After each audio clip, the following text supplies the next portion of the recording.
welcome back sa channel. Grabe, ang ingay talaga ng Lakers off-season, no? Oo nga parang walang araw na walang bagong chika or trade rumor. Exactly. So, ang mission natin ngayon, himayin natin tong mga to. Alamin natin kung ano ba yung mga realistic moves para sa Lakers, especially with LeBron and Luka leading the way. Game, let's do this. Okay, let's unpack this. Simulan natin sa Wizards. Kasi 'di ba overloaded sila ngayon after makuha si Marvin Bagley third. Tama, 18 players sila pero 15 spots lang. So may tatlong kailangang umalis dyan for sure. So, yung mga pangalang lumulutang, Marcus Smart, Chris Middleton, CJ McCollum at Richaun Holmes. Ano ba chances natin dyan? Sige, isa-isahin natin. Unahin natin si CJ McCollum. Scorer pa rin yan. Oh, solid pa rin yung numbers niya last season, mga 20 points. Exactly. Kahit 34 na may trade value pa yan. So, wag tayong masyadong umasa na mababuyout siya. Malabo yun. Okay. So, trade talaga yung most likely path niya. Malamang, may team pa rin kukuha niyan via trade kahit hindi na siguro kasing taas yung kapalit.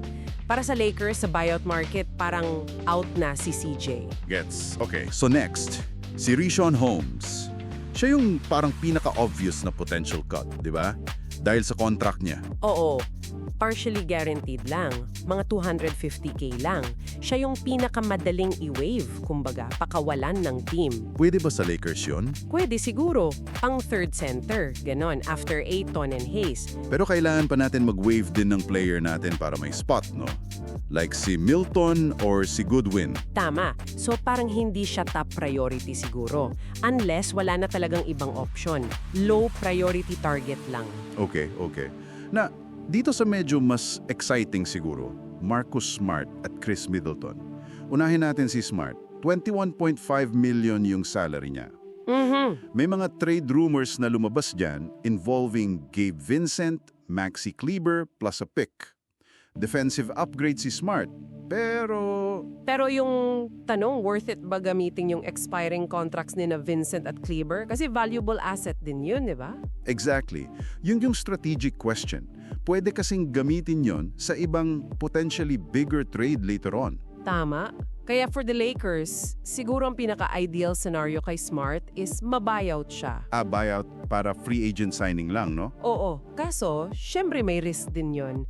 Pag na-buyout siya, free agent na siya, baka maunahan tayo ng, alam mo yun, Celtics ulit or ibang contender na kailangan din ng guard defense. Oo nga, no? Risky din. Okay, gets. How about Chris Middleton naman? Ito malaki talaga sahod. $33.2 million. Tapos may edad na rin. May injury history pa. Yun nga ilang taon nang hindi umaabot ng 60 games played. Dahil dyan at sa laki ng sweldo, malaki talaga yung chance na mabuyout siya. Halos sure na yun, parang ganun. Pero 3-time All-Star pa rin pag healthy. Lethal shooter. Oo naman. Career 39% three-point shooter. Proven sa playoffs yan, may averages na 21 points, 6.5 rebounds, 5 assists. Solid. So, interesado ba Lakers dyan? Or depende? Tingin ko, depende. Aabot lang yan sa point na if and only if may plano sila to potentially move Rui Hachimura. Okay. As a replacement for Rui's role. Parang ganon. Pwedeng pumalit si Middleton sa scoring ni Rui tapos baka mas okay pa yung defense niya pag 100% healthy. Pero hindi pwedeng siya lang yung move. Dapat kasama siya sa bigger plan ng team. Makes sense. Kailangan may kasunod pa. Okay, clear yan. Lipat naman tayo sa Boston. May chika kay Anthony Simons. Si Simons? Oo. $26.7 million expiring contract. Actively daw shop ng Celtics kasi gusto nilang magbawas ng salary. Solid scorer din to, di ba? Oo, grabe yung scoring niyan. Mga 20 points average for 3 straight years na yata. Tsaka bata pa, 26 lang. Elite shooter. Fit ba siya sa Lakers theoretically? Well, sa scoring, oo. Pero yung kailangan talaga ng Celtics kapalit is big man kasi nawala sa kanila sina Porzingis at Cornet. Oo nga pala. So kung ang offer natin, let's say, si Austin Reeves, baka hindi pa rin yun yung hanap nila. Baka nga hindi. Mahirap yung trade construction para sa Lakers dito.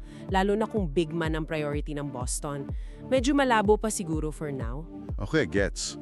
Alright, yung pinakabago nating Laker, si DeAndre Ayton. Ayun, yes. Nakuha natin via buyout, 2-year deal. Alam naman natin medyo bumaba yung laro niya sa Portland compared nung nasa Phoenix pa siya. May narrative.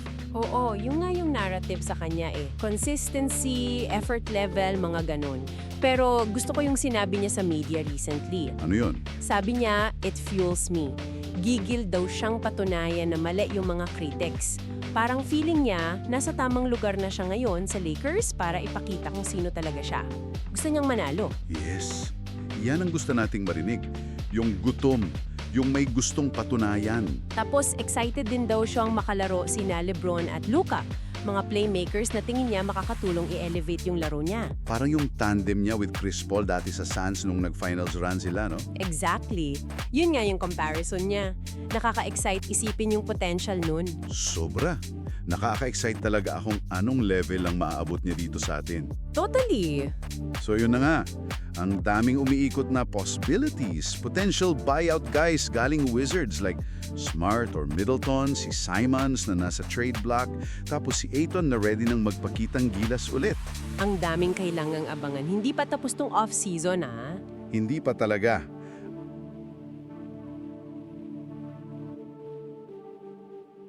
Lumabas na naman yung chika na kasama daw ang Warriors sa mga team na nag-iisip kung ititrade ba si LeBron, especially after nung biglang paglipat ni Doncic sa Lakers. Hindi naman to first time, di ba? Tama. Sinubukan na rin nila to dati, nung February trade deadline. Ang interesting dito ngayon is yung context, ano. Nag-exercise si LeBron ng kanyang $52.6 million player option para sa 2025-26. So one more year sa Lakers, potentially. Oo, pero malinaw dun sa statement ng agent niya, si Rich Paul, na gusto pa rin ni LeBron mag-compete for a championship at inoobserbahan daw niya mabuti yung mga galaw ng Lakers. Sabi ni Paul, evaluate what's best for LeBron at this stage. So parang open pa rin yung door kahit nag-opt-in siya? Kumbaga, habang may interes ang Warriors na pagsamahin sina Curry at LeBron, na alam naman nating dream scenario for many, nakadepende pa rin talaga sa bigger picture ng Lakers at ni LeBron mismo kung may possibility ba to. Parang ongoing saga pa rin, hindi ganun kasimple. Gets. Okay. Hindi nga straightforward. Moving on, eto pa isang juicy topic. Al Horford. Nung tinanong si Curry sa isang golf event about the possibility na isign si Horford. Oo, nakita ko yun. Medyo nag-hesitate siya sa sagot, di ba? Sabi niya, when, all that stuff happens. Tapos may I'll talk about it. Nag-spark to ng speculation online. Ano sa tingin mo? Well, if we connect this sa bigger picture, parang may sense naman, ano? Si Horford, 39 years old na, pero galing sa championship run. At 5-time All-Star pa rin yan. Tapos possible free agent siya. Yung nga eh. Kasi yung Celtics, nagre-retool sila para makalabas sa second apron penalties. Alam mo yung sobrang higpit na salary rules? Oo, yung parang ang laki na ng gastos nila. Exactly. Trinrade na nga nila sina Holiday at Porzingis. Sabi ni Brad Stevens, yung president of basketball ops nila, gusto sana nila i-retain si Horford pero unlikely daw due to their financial plan. Okay. So dito papasok ang Warriors. Potentially, lalo na't kailangan nila ng front court help. Umalis na si Kevon Looney papuntang Pelicans eh. May butas talaga. Tama. So may need? Yun na nga. Kahit may edad na si Horford, solid pa rin stats niya last season. Mga 9 points, 6.2 rebounds, 2.1 assists. Tapos importante yung 36.3% sa 3 points. Playing significant minutes pa rin, mga 27.7 per game. So may fit sa system nila, potentially, given yung spacing nila. May fit, considering the need and potential availability. Pero syempre, andun yung tanong sa edad at durability. Kaya pa ba niya yung run and gun? Yun yung risk versus reward calculation for Golden State. Okay, interesting yan. At syempre, hindi mawawala si Steph Curry mismo. Tinanong din siya sa golf event na yon kung hanggang kailan pa siya maglalaro. Ang sagot niya, Ito yung malupet eh. I'm just taking it 2 years at a time. Yun daw yung natitira sa current contract niya. Parang ang specific neto. Very significant yung 2 years na yan. Kasi by 2027, tapos na yung current deal niya, kikita siya ng, grabe, $59.6 million next season, tapos $62.5 million sa 2026-2027. Tapos 37 na siya by then. Oo. At around that time din, posibleng matapos ang contracts ni na Jimmy Butler at Draymond Green. Parehong magiging 35 na sila. So yung 2 years at a time, parang may underlying message, di ba? Pero parang ang optimistic pa rin nila ha. May mga statements si Butler na lot of great basketball ahead, tapos si Curry mismo, lot left in the tank daw. Pati tatay niya, si Del Curry, tingin niya kaya pa ni Steph hanggang 40s. Dito na papasok yung analysis natin. Kasi on one hand, oo, may mga ganyang statements sila. At si Curry, undeniably, crucial pa rin team high 24.5 points at 6 assists last season, 70 games started. Hindi biro yun. Solid pa rin talaga. Pero on the other hand, yung 2-year statement niya ang perfect ng alignment sa contract niya at sa age timeline ng core nila. So ang tanong para sa'yo na nakikinig, itong 2 years ba ay literal lang na kontrata lang ang tinitingnan niya kada cycle? Or isa ba tong subtle acknowledgement na ito na yung, kumbaga, realistic window ng current group nila para sumukit pa ng isa pang championship? At paano yan nakakaapekto sa mga potential moves nila like yung Horford o kahit yung malayong pangarap na LeBron trade? Grabe, ang daming potential changes at factors na kailangang i-consider ng Warriors, no? Mula sa mga superstar trade possibilities hanggang sa mismong future ng core nila. Ang gulong isipin kung ano ba talaga yung game plan. Which raises an important question for you na nakikinig. Sa tingin mo, ano ang long-term game plan ng Warriors? Is it about maximizing this 2-year window na binanggit ni Curry for one last hurrah with the current core, maybe adding pieces like Horford? O baka naman iba na.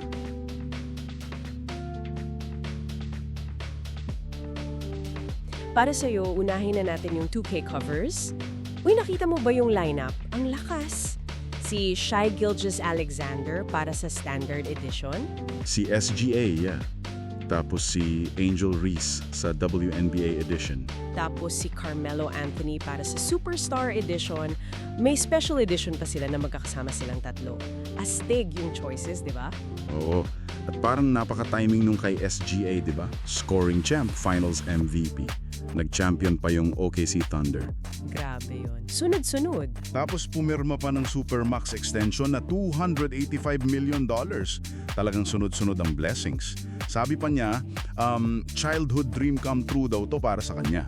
Wow! Tapos nabanggit niya yung mga paborito niyang 2K players dati. Sina Iguodala sa Nuggets, saka si J.R. Smith sa Knicks.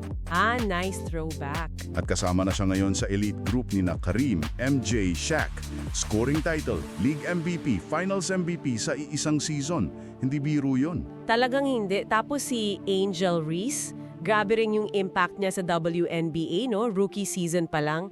Pero ang galing na. Oo, ang lakas. Ngayong cover athlete na rin.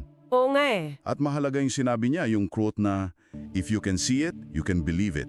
Gusto niya talagang maging inspirasyon lalo na sa mga batang babae. Malaking bagay yon, representation. Stats. Check lang Leading the WNBA sa rebounds like 12.9 rebounds per game, naging player of the week na rin, tapos all-star reserve sa second year pa lang. Solid. Ang bilis ng pag-angat niya. At syempre, di mawawala yung legend na si Melo. Hall of Famer na yan. Oo naman. Grabe yung scoring prowess niyan eh. Exactly. Pang 10th all-time leading scorer, di ba? Almost 28,300 points, scoring champ noong 2013. 10-time All-Star pa. Tsaka multi-medalist sa Olympics. Kasama yung Redeem Team. So, talagang deserved yung Superstar Edition cover para sa kanya. Pag-honor sa legacy. Okay, lipat tayo sa Phoenix. Grabe yung loyalty ni Devin Booker, no? Ito yung usapan natin kanina. Oo, yung extension niya. Kahit na na-trade si KD at ang daming changes sa team, pumirma pa rin siya ng massive extension. Totoo yan, 2-year, $145 million max extension yon. On top pa ng existing contract niya. So, hanggang kailan siya sa Suns? Locked din siya sa Suns hanggang summer ng 2030. Matagal pa yon. Wow! Mukhang gusto niya talaga maging Suns icon. Parang si Kobe sa Lakers. Mukhang ganun nga. At malinaw din na hindi option sa kanila yung rebuild. Lalo na't si owner Matt Ishbia, parang gusto manalo agad-agad. Aggressive eh. Oo, napansin ko rin yan. Ang daming changes sa kanila, di ba? Oo, nandyan yung KD trade. Nakuha nila si Jalen Green, si Dylan Brooks. Nag-draft sila ng, sino nga yun? Si Kaman Malawaksh. Oo, yung big man. Tapos may bagong coach, si Jordan Ott. Bagong GM din, si Brian Gregory. At si Ishbia nga, mas hands-on daw. Maraming adjustment yon. For sure. Pero si Booker, solid pa rin yung numbers last season. 25.6 points, 7.1 assists per game. Though animin niya na kailangan niyang i-improve yung 3-point shooting niya. At least aware siya. So, kahit maraming pagbabago, si D-Book talaga yung anchor nila moving forward. Interesting to panoorin kung paano mag-workout. Talaga? Speaking of icons and loyalty, ito pang isang interesting. May effort daw ang Timberwolves na ayusin yung gusot nila with Kevin Garnett. Good move to, di ba? Definitely. Ang tagal na kasing issue yan eh, mostly between KG and yung dating owner, si Glenn Taylor. Oo, parang personal yun eh. Parang ganun nga. Ngayon na sina Alex Rodriguez at Mark Lore yung bagong may-ari, parang priority nila na ibalik si KG sa fold, kumbaga. Paano ba yung history ni KG sa Wolves ulit? Drafted siya in 95, di ba? Tapos naging superstar doon, MVP nung 2004, dinala niya sa Western Conference Finals yung team. Oo nga pala. Tapos na-trade siya 07. Oo, papuntang Boston. Tapos bumalik siya sandali nung 2014 hanggang 2016 bago mag-retire. May mga plano pa nga dati na maging minority owner or role sa front office pero hindi natuloy. At yung jersey retirement, wala pa rin, di ba? Wala pa rin. Dahil nga sa hidwaan kay Taylor. Sayang. Sayang nga naman, siya talaga ang mukha ng Wolves for so long eh. Halos lahat yata ng franchise records, hawak niya. Tama ka dyan. At nagustuhan ko yung analogy ni Arod. Ginamit niya yung example sa Yankees, yung presence daw ni Yogi Berra, Reggie Jackson. Yung mga legends? Oo. Para daw maintindihan ng current players like Anthony Edwards, yung legacy ng team. Tinawag niyang legacy connectors. Legacy connectors? Magandang term yun. Nakita rin daw nila yung reaction ng fans nung pinakita yung old KG hype video sa playoffs. Grabe pa rin yung impact. So gusto nilang magkaroon ng alumni program, parang yung Always a Nick in New York. Nice idea yun para makonect yung past sa present. Exactly. Hindi lang para sa fans, pati sa current team chemistry and identity. So ayun, mga bagong muka sa 2K na kumakatawan sa iba't ibang era at aspeto ng laro, si D-Book na nagpapakita ng loyalty sa Phoenix amidst changes, at yung pag-asa na magkaayos na ang Wolves at si KG para i-honor yung legacy. Ang daming exciting na storylines talaga. Nakakaisip, no? Gaano nga ba kalaki yung impact ng pag-honor sa history at legacy ng isang player, hindi lang sa fans, kundi pati doon sa mismong current team, sa culture, sa identity nila. Parang something to think about yan. True. Bago tayo mag-end, quick thought lang para sa mga listeners natin. Sa lahat ng pinag-usapan natin, anong potential move yung para sa iyo pinaka-critical? Pag-isipan nyo yan. Good question yan. Alright, kung na-enjoy nyo itong paghimay natin sa mga Lakers chika, please hit that like button. At syempre, mag-subscribe na rin kayo sa channel para lagi kayong updated. Oo, para wala kayong ma-miss na usapan. Maraming salamat sa pagsama nyo sa amin ngayon. Hanggang sa susunod.